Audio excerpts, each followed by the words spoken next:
Let's talk about ladies. You get bitches, bro? Tim does. He almost had a threesome yesterday. Shit.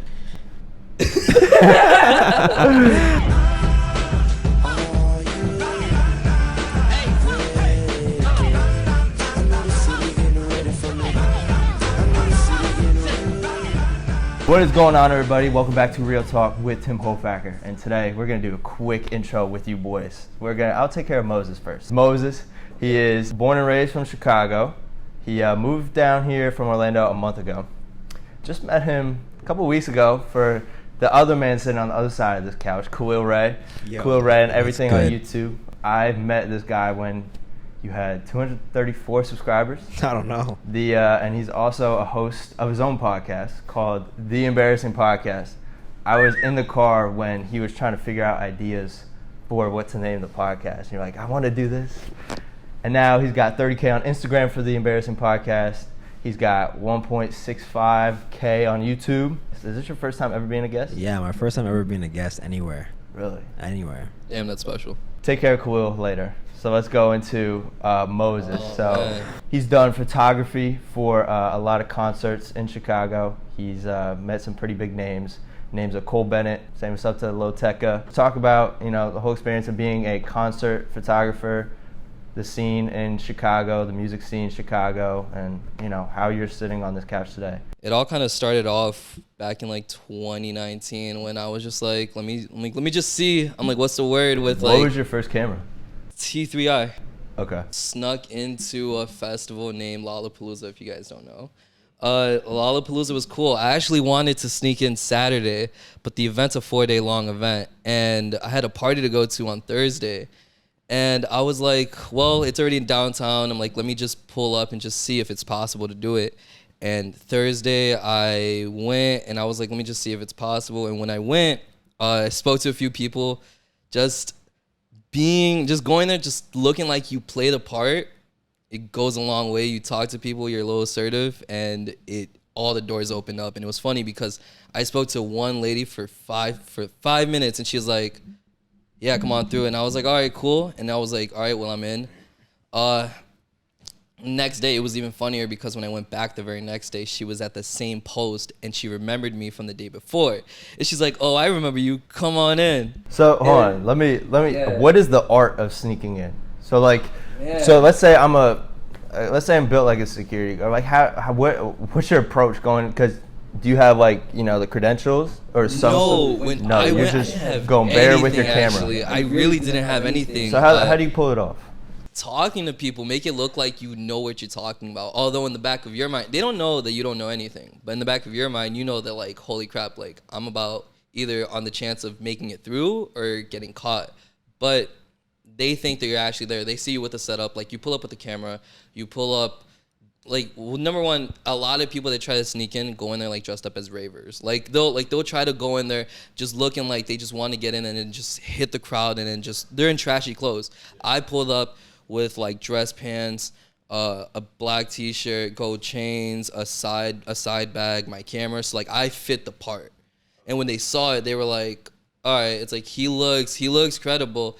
But I don't know, I feel like I was always able to talk to people like real fast. Real quick, what is a place that you surprise yourself like, wow, this is way too easy?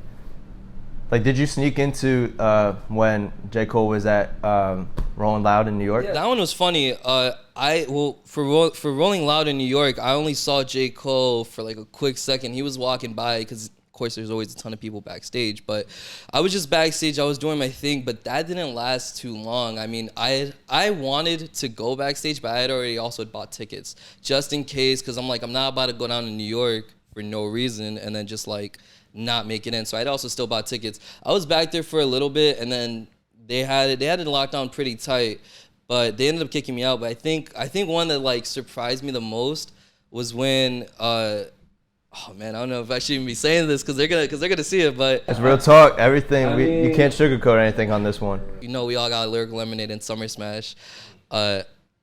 last And now, year. sorry, for these concerts, like you're just going, you buy these tickets and you buy this flight. Well, Chicago, you're already from there, but like Yeah. even New York, like you're just going there because you just want to go and Yeah. not out of like the intention of like I'm going to sneak in or like obviously nobody paid for your flight, right?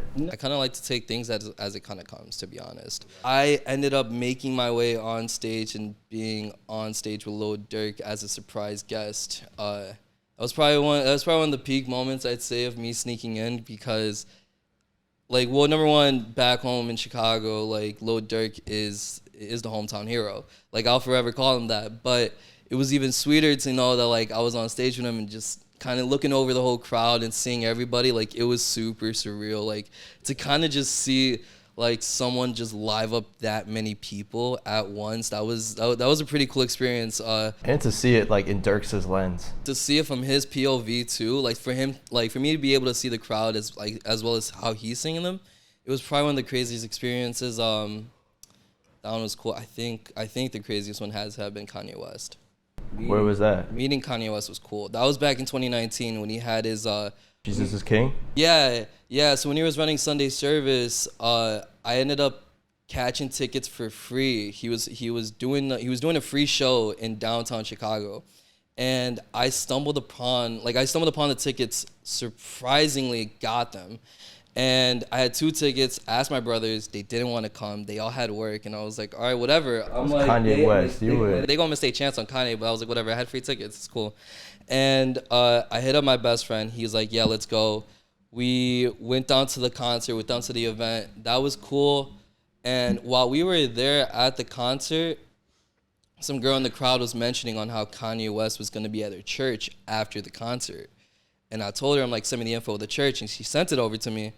And I told my boy, and I was like, yo, let's go to this church because we could possibly see him over there. And this girl, she's talking all this loud stuff about him being there. So I was like, let's just take our chances.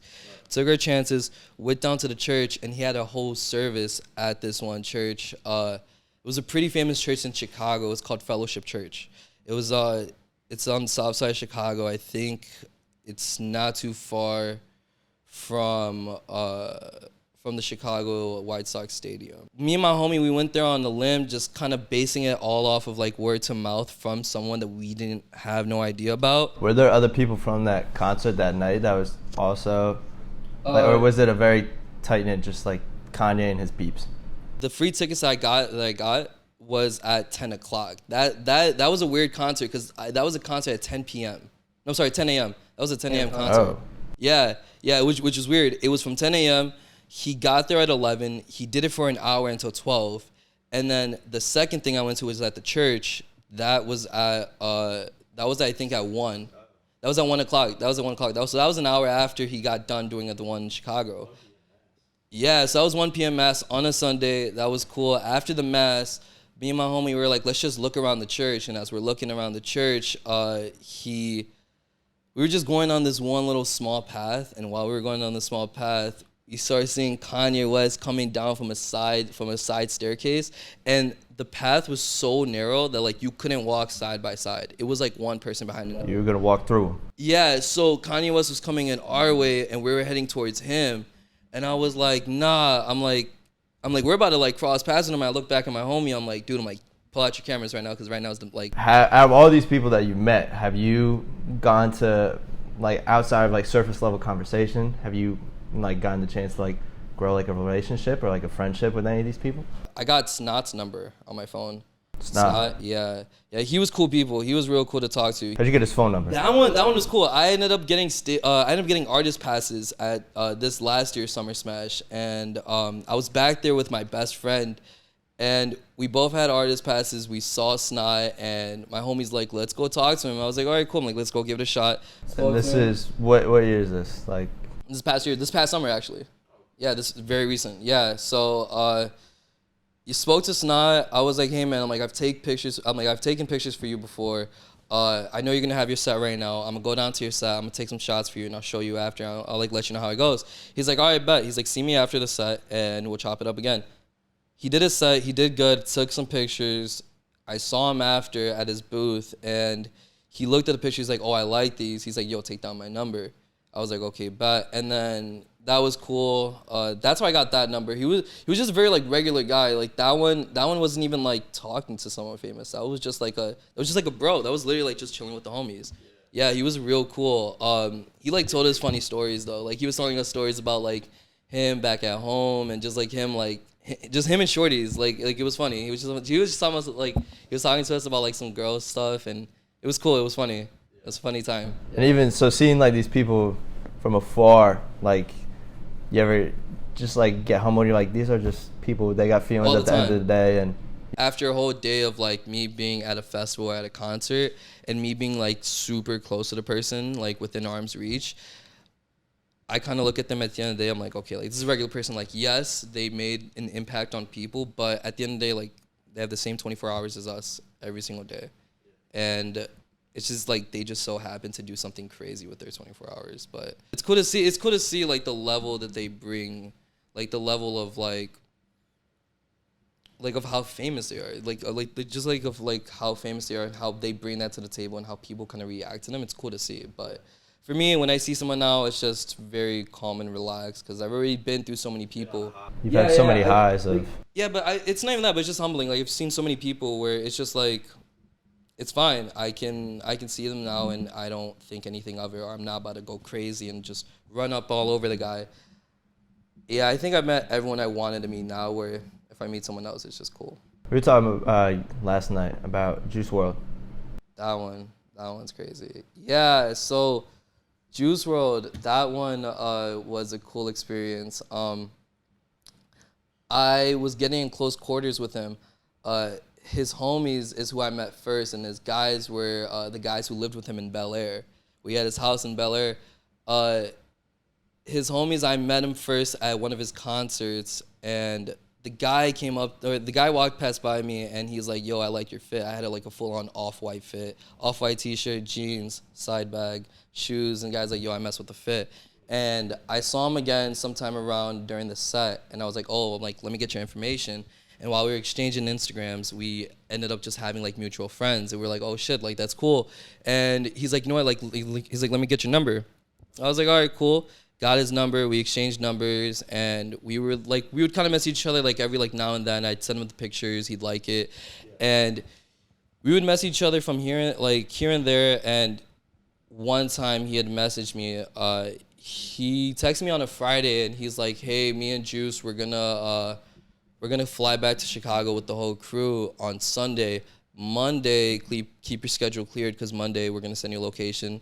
Where you're gonna pull up on us. We're gonna take shots. If we like you, we're gonna invite you with us down to Rolling Loud in the Bay Area. Wow. Because it was the very next weekend was Rolling Loud, and So that was your little tryout. yeah, and it was probably one of the first moments I felt like I had a big break ahead of me, and that Sunday, it was the day he passed, and I remember finding out about that. My brother woke me up, and he's like, dude, he's like, Juice passed. And I'm like, man, yo, that's something like nothing to play about. And I picked up my phone, and I saw the flood of messages, and dreams were shattered at that very moment. Yeah. Yeah, I probably cried like 4 times that day. But no, yeah, it was a pretty sad moment. I had the chance to like get up on something, but it's cool. I mean, stuff happens for a reason. I don't let it hold me down, but it was a cool experience while I had the chance. I mean, I met him before, so that was nice. But all great experiences I'll never take back. But cool times. Appreciate your vulnerability talking about that. I mean, I know it wasn't like your friend, but I mean, even like anybody that listened to him, like Of course. when Kobe died too, that was another big heavy hitter for a lot of people. But yeah, no, those stories are fucking crazy. Quail's been very quiet. Quail's been antsy over here. Tell me about your relationship with Mr. Burton. Mr. Burton? Mr. Rhino. I've been watching Love Live Sir for like 7-8 years. And so, I'd DM him countless amount of times. And I guess he came across a video of mine, and he's like, yo. Did he ever tell you like which one? Was it like no, I don't know. I don't know one how. of your main YouTube videos? Do you think it was a podcast? I don't know what it was. I just remember one day he followed me on Instagram. I was like screaming. My mom was downstairs. She's like, what's going on? I'm like just screaming. I'm like, bro, Rhino followed me. And then I was like super hype. Sent him like a DM saying like, I'm a big fan of the channel. DM'd like a couple times back and forth. Ended up giving me his number. Hopped on a FaceTime, just chopping it up about some content stuff. So there's nothing like crazy happening right now, but that was how I got into contact with him. Now going into every video now, it's like, all right, I got Rhino watching. I don't even know even if he watching. does tune in, yeah. I had a similar experience. I had the boy Devonta Friega. I had Friega. Ooh, I really? physically met him. Yeah, he came up to Jacksonville, That's cool. and I got him in the video. I was shitting bricks. I was so nervous because like there was a point where I wanted to be 6'4", light skinned, and doing the exact same thing as him. And Who didn't want to do that? That's a dream. That's a dream. yeah, he came up to Jacksonville to do like a park takeover, and I was like, gotta go. I went up to him, and I was just like, yo, can you tell my people to subscribe, this and that? And I tagged him in his story, like, cause I played. He had like the main court with like the whole city of Jacksonville there, and then on the other court was like it's kind of like varsity and JV. I was like on the JV. I was just playing with other dudes. I was like, I'm gonna make a video out of this. The on next spot, like you know how in 2K it's like the got next. Yeah. The list was 6 pages deep of people. It was like there was 34 teams of people in front of us. I was like, there's zero shot we're playing this guy. So we played on the other court, and then I made the video. I like waited to post the video the same time he posted his one. So like his was like Jacksonville, and then mine was like playing against Devonta Friega, even though I obviously didn't.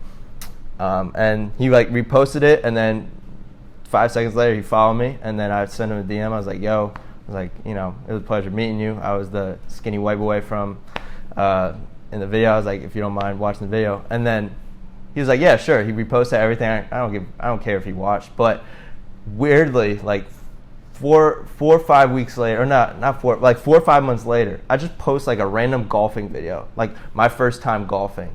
And all of a sudden, this man's in my comments with a laughing emoji of the YouTube video. I was like, so like back to you saying like, we don't care and we don't know if Rhino's watching or if Friega's watching, but it's just like to know like that there's other people that respect on the other side is like very surreal at that time. But so Quail, when just talk about your Toronto. You're originally from Canada, moved your senior year, right? And went to Winter Park High School? Yes.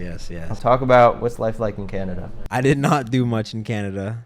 How old were you when you moved? I just turned 16. And now you're 22 now, right? I'm 22, man. So 5 years in Orlando. 5 years in Orlando.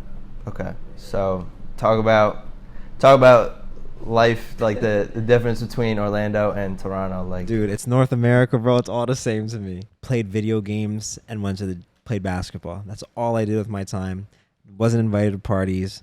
I guess I wasn't that cool, bro. I wasn't that cool, man. I'm not as cool as you. I guess I don't know. I went to probably 2 Sweet 16s and just like a million people of Sweet 16s. Little bar mitzvah too. Didn't even have a bar mitzvah, and I'm Jewish. You're Jewish? Yes, I'm Jewish. How deep into being down here in Florida did you want to make that switch? You're like, okay, we're going to start this. Growing up, I've always been, pretty entertaining regardless. I'd be considered a class You think clown. so? Yeah. The special classes. People with the special Fine special class. dumb classes. Oh, okay. And everyone thought I was dumb, I guess. And I didn't care. I never cared. And I've always wanted to be good at something. I actually wanted to play professional basketball until I was 18. Wow. 18. Tore my ACL. Was in my bed, watching a lot of movies during that time. And I would watch the interviews with the actors. And I'm like, dude, this looks like amazing. Like they're having so much fun. The community with, the actors on set. I'm like, it looks like something I would really enjoy. So then I got back and I told my mom, I want to do acting. Got into it. I would get cast in literally everything I'd auditioned for, which is crazy. And then 2020 came. I was like, I want to, do YouTube. Like YouTube's really cool to me. 2020, I loved YouTubers. And so I was like, let me try, YouTube. Started making YouTube videos. Made another YouTube video and another one. Stopped acting. I'm like, dude, I think that I could become one of the biggest creators. Personality alone. Now you're giving me ideas and money to spend. Oh, you're crazy if you think that. I'm not making moves with that. So regardless of what people say, I'm always keep it pushing. And that's how I became a YouTuber. What's one of the main things that keeps you going? Dude, the fact that me and you guys, we're not there yet.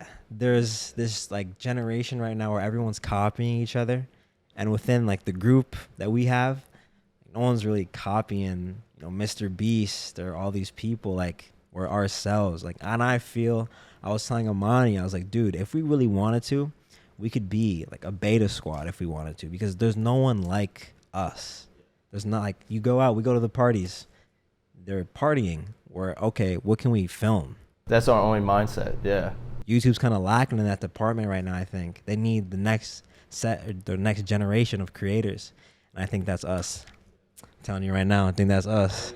I mean, The one thing that you've just gained my respect for. I keep it real, man. I keep it real talk. This is a business. Like, if it doesn't evolve like a video, or if it doesn't involve like getting content, we want no part of it. Yeah, because I think that's just the standard that we have to have. Yeah, and I think that I was given like so much blessings in my life that I feel like I have to do this, and that like my mom, she provides for me. Like, I will cry talking to my mom. I try not to talk to my mom because I will literally cry because I love her so much. Real talk. This is a question for both of you guys. What's goody? The power of connecting.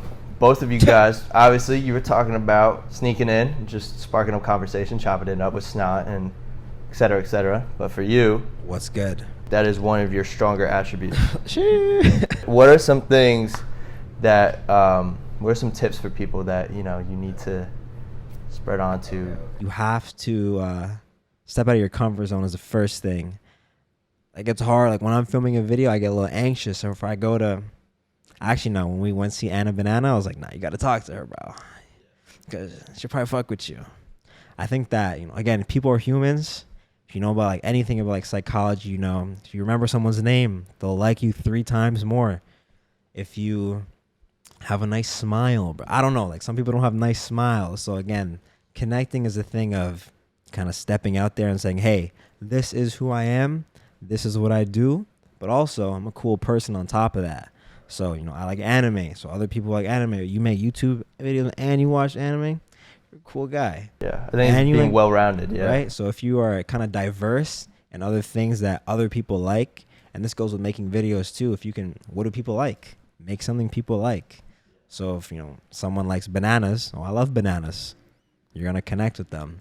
You like music, Tim likes J. Cole, Daniel likes J. Cole, they're going to connect.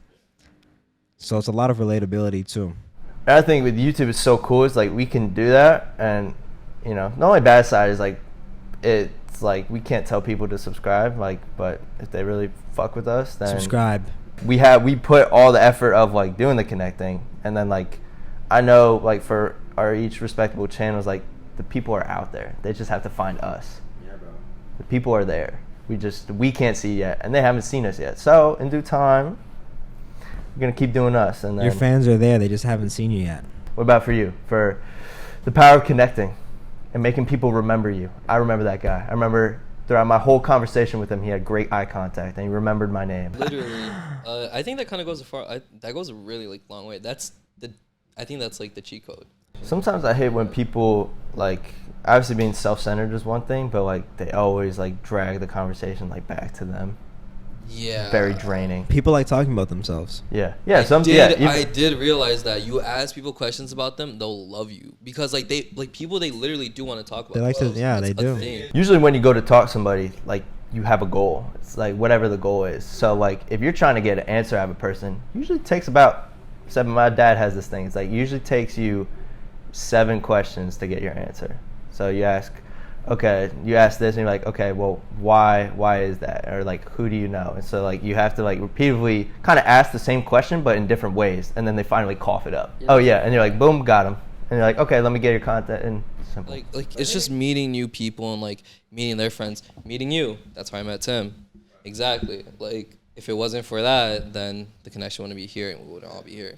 Khalil, the connections kind of mean everything. Like I think it's like definitions like the cheat code in life. If you want to be well-rounded and just kind of like have someone for every single thing, the connections is the thing. These companies, like if you can't like spark up a conversation with a nobody, like, and these companies like too, like I guess like our whole lives are out there, like, well, just for me and Quail, even with your photography, but like our lives are out there, our work is out there, like, but companies nowadays are coming to us it's not show me your degrees, show me your work, show me what the fuck you do, and show me what you're about. And you know, like people like having the balance of like putting in the work and putting out what you produce, and then also being like, oh, I can experience. Yeah, one experience. Exactly. And I mean, we talked about this at Playlist Live. It's a lot of stuff at Playlist Live we already knew, but one of the things is like you have to, whether it's a conversation or if it's a video, you want to be remembered. You gotta make them feel emotion. Yeah. That's so. That's a fact. Make them want more, man. Valencia, man. Yeah. 1,500 words. We're all three of us sitting at this. Yeah, we've all went to Valencia. Exactly. Some of us have graduated, and some of us are still going through it. Some of us have dropped out, but besides the point. Thank you. Let's transition to the fun part of this podcast. The fun part. You guys, here on out, you guys agree with me that you guys are not going to sugarcoat anything. You guys are going to keep it 100, keep it a bean. Okay. Let's talk about ladies. I knew he was gonna. You get bitches, bro. Tim does. He almost had a threesome yesterday. All right, so I'm gonna put you back on. Okay. What's the first thing in a girl that usually hooks you? Okay, so other than looks, because looks is the first thing. Because first of all, I'm not gonna talk to you if you look like a frog. You know, I'm not talking to you if you look like a frog, because I can't have my kid looking like a frog. Pick your poison, but I'd rather a pretty face and a nice body, to me. And then for personality, like one, you have to like, you know, at least floss. Like, a lot of people don't floss. Like floss. You have to floss. You have to have good hygiene. You know, brush your teeth, wash your face, take care of yourself, take showers, take baths. You said personality and then you said flossing. That's not a personality. Well, for Quail. Hygiene is very, you should take like, that's a part of you. Like if you don't floss, it's kind of like person like, oh, you're lazy. But personality, you don't need to be exuberant. You be pretty chill. But my mom says I need a girl that's more hyper because I'm not as hyper. Yeah, she thinks I need someone that's a little more demanding. I need a girl that tests me and like lets me not have a big head. I'm pretty chill, so apparently I need someone who's a little more boisterous than me. For you, first thing you notice in a girl, and then I got another quick backup question. The physicality, the looks. She has to have a fat ass. He has to have a fat ass. I gotta be physically attracted to you for me to even approach you. So let's say a good girl comes up to you. What's she doing with that? You doing the dash, hitting the poses? It depends on how strong you come. Like if you're friendly and you're cool, like all right, it's like I'm gonna let you down, cool. But like if you come in with so much energy, it's like I'm gonna have to pass that to the side real quick. You know? I mean, to have a long-term girl, personally for me, it's the exact opposite of what I am. Because I'm loud. I talk to a lot of people. I'm an extrovert. So an introvert is something I'm interested in. What do you catch yourself going after? Brunettes, blondes, light skins. I know I got a girl, but what's your girl? My girl's Mexican. My girl looks Mexican. She's light skinned though, so she doesn't really like sometimes look too Mexican. I understood like it was, I think it's a positive thing to have that, because you don't want to be with a person prematurely and then also think about other people on the side. Like I think it's good to kind of like knock everything out the way and to understand what you truly like and then go after what you like. And you don't waste your time, the other girl's time. Exactly. It's always good to know exactly what you want. It's kind of stringing people along. It's disrespectful. It's not it. Very disrespectful. It's like you're annoying the person. You're wasting their time. You're basically wasting your time because you know it's not gonna get anywhere either way. But do you believe in dating to marry? I don't know about that. I don't think that's something I could really even answer because I've never been in that situation where I've never thought about that actually. You limit yourself in a way. If you have that standard, like I'm gonna marry this girl nonetheless, but also can strengthen your relationship with them. I also feel like it sounds a little bit crazy too at the same time. Kind of scary. Yeah. Yeah, it's definitely not the right. I personally don't think it is. I've had homies in the past though that were like, yo, it's like, why am I wasting my time with this girl if, like, I don't see potential in her being my future wife? Which I understand where people come from with that, but coming in with that idea and that kind of mindset, I think it's a little bit too quick. It's like you really won't know the person until, like I'm still, like, getting a chance to, like, know my girlfriend, and we've known each other for 4 years. And in a way, you don't even know yourself either, so. Yeah. You, Khalil. Khalil. What is... I'm a virgin. Because I've never even been in a relationship. I just pull hella bitches because I'm him. You never settled down, Mr. Ray? I've never had a girlfriend, so how can I settle down? Really? Would you like a girlfriend? I think it'd be cool to have a little side piece, but a girlfriend, because then I have to take her serious. I'm not serious, so I can't take someone serious when I'm not serious. Like, I make YouTube videos and I'm super serious about that. I think it'd be hard to balance, and like you wouldn't want to do that because I think that girls would get too attached, so it'd be my part. I'm like, hey, like straight up, bro. Me and my homies, like we're trying to become like big creators. This is my grind, my passion. And if someone said you gotta like jump off a cliff for them, like them or you, I'm choosing them 100% of the time. So let's ask that same question though. Let's say you and her have been talking for a while, and you built up a connection with her though.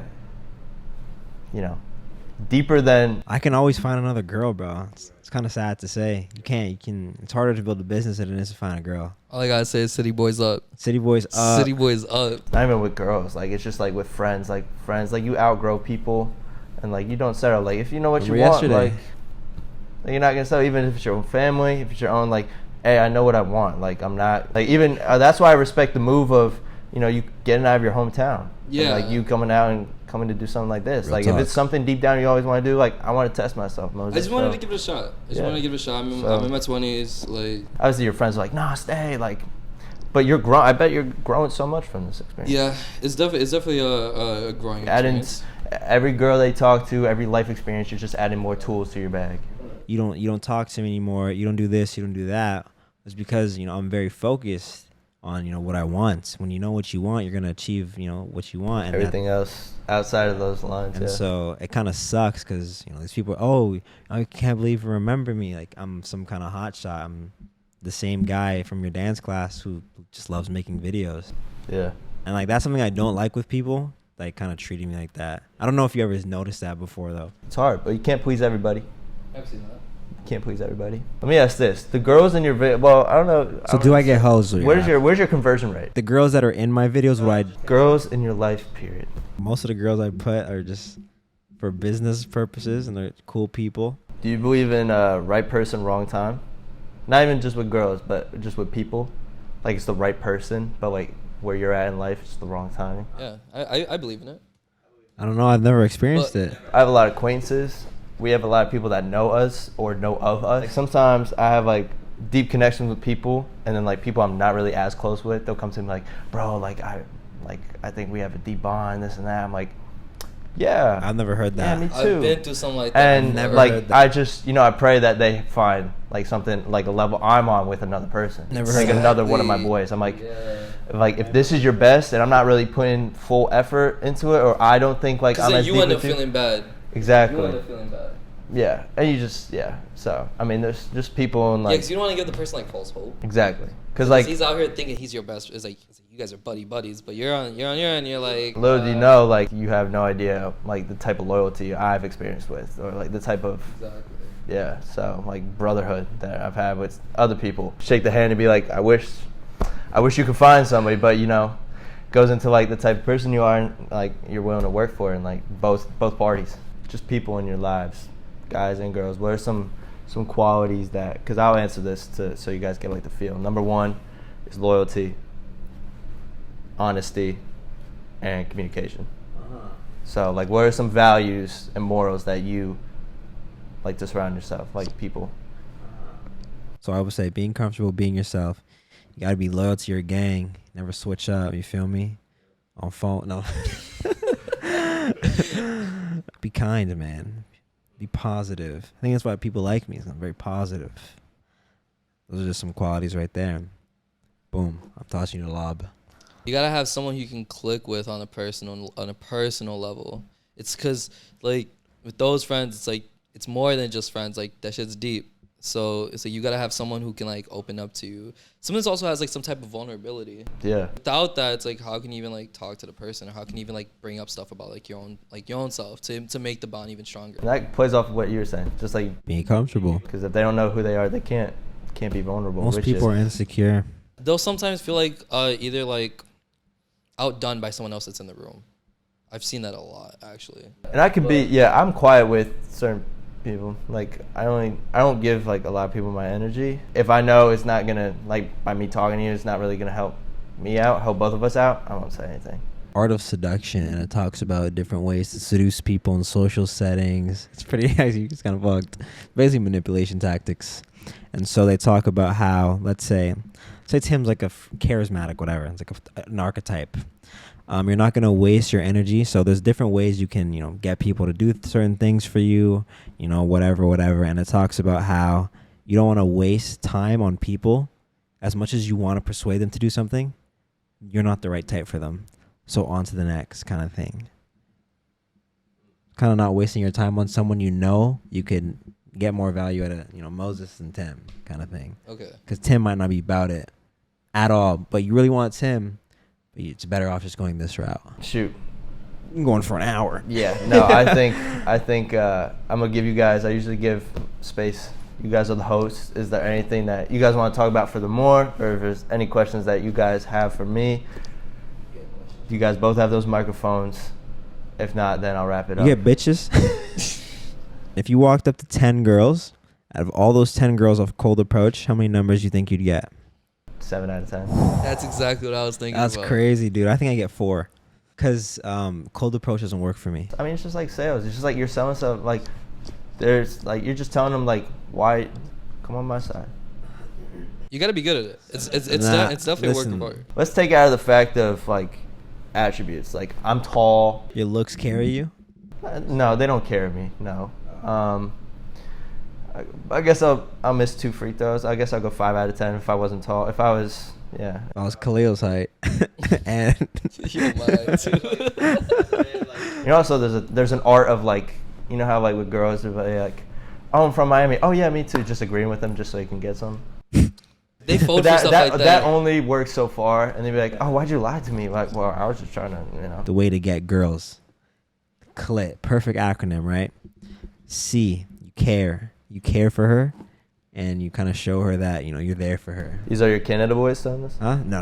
I was just. I don't know. Sorry. I care. This is one day from God. This is from God, the heavens himself. That's what they told me, right? Care for them. What's after care? Lie. Girls love liars. Lie to a girl and make her believe that you're telling the truth and get anything you want over her.